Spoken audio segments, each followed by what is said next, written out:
The 10-inch Lenovo Smart Display. Image, Alex Kranz. Gizmodo. Slap fight between Google and Amazon, in which the two corporations fought over whether the Amazon show could display YouTube videos, just started to make a whole lot more sense. Google is pushing a whole range of show-like devices out through Lenovo, Sony, LG, and JBL. They'll all have YouTube baked right in. I've only been able to interact with the Lenovo version of this new line of products, but I have to admit, the YouTube feature is a nice one. YouTube is already the primary supplier of on-demand, and it's loaded with the cooking videos these display digital assistants always seem to show off. While Safe Search was enabled on the unit I checked out, and will be on by default in all units sold, I'm sure you could still find a way to access some of the more titillating videos available. Image, Alex Kranz. Gizmodo. Oiling at a screen to display videos is more convenient than calling up the videos on your phone, which you'd first have to take out of your pocket, or searching for them on your computer, which you'd have to type on like a plebe. But YouTube, presumably, isn't the only reason these smart displays exist. They're useful for checking on the weather or grabbing reminders from your calendar at a glance, and there are few things as cool as setting up a morning routine on a smart device.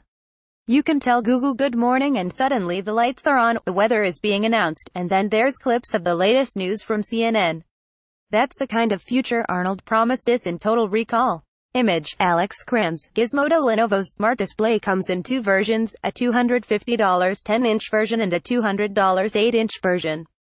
That's right in line with Amazon's 7-inch Echo Show, which retails for $230 currently. But the Lenovo Smart Display has a decidedly funkier look. It's supremely asymmetrical, with the speaker placed to the left of the display or at the bottom if you choose to put it in portrait mode.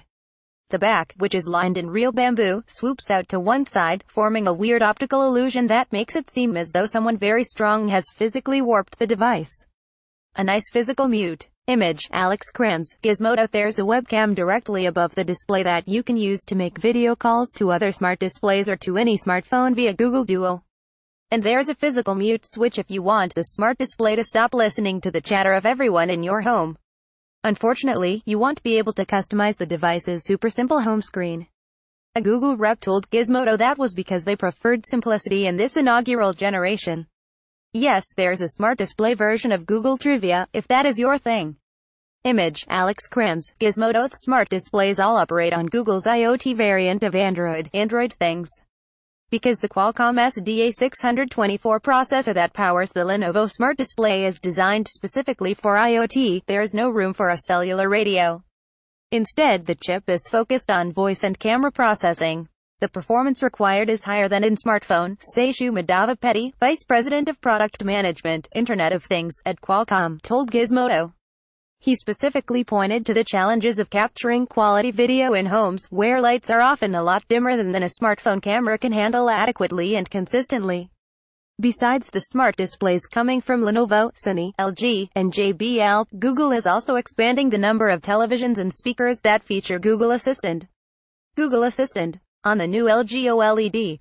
Image, Alex Kranz. Gizmodo's new line of premium OLEDs will have Google Assistant inside, with queries sent through the remote automatically popping up on the TV. Google said other TV brands are also baking Google Assistant in. Those brands include TCL and Haier, two Chinese brands noted for their great budget TV sets.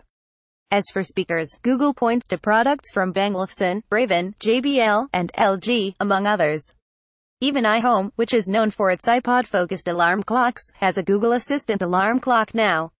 The IGV1 looks like a Google Home in one of those funhouse mirrors, but it has a display that can show the time, alarms, and weather, and there's a USB port for charging devices. The iHome IGV1. Image, iHome. Google has been promising to dive further into the smart home space ever since it announced Android Things back at Google I/O in 2015. Until now, the incursions have felt sporadic.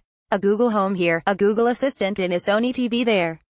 Apart from the Google Home speaker blitzkrieg at the Pixel 2 event last year, the news has been a trickle. But now Google's turned on the faucet. It's a shame for Amazon, the undisputed smart display speaker king, that it's been caught in the wake. With Google pushing its smart displays this fiercely, I wouldn't hold your breath for YouTube returning to Amazon devices anytime soon. We're live in Las Vegas at CES 2018. Click here to read our complete coverage.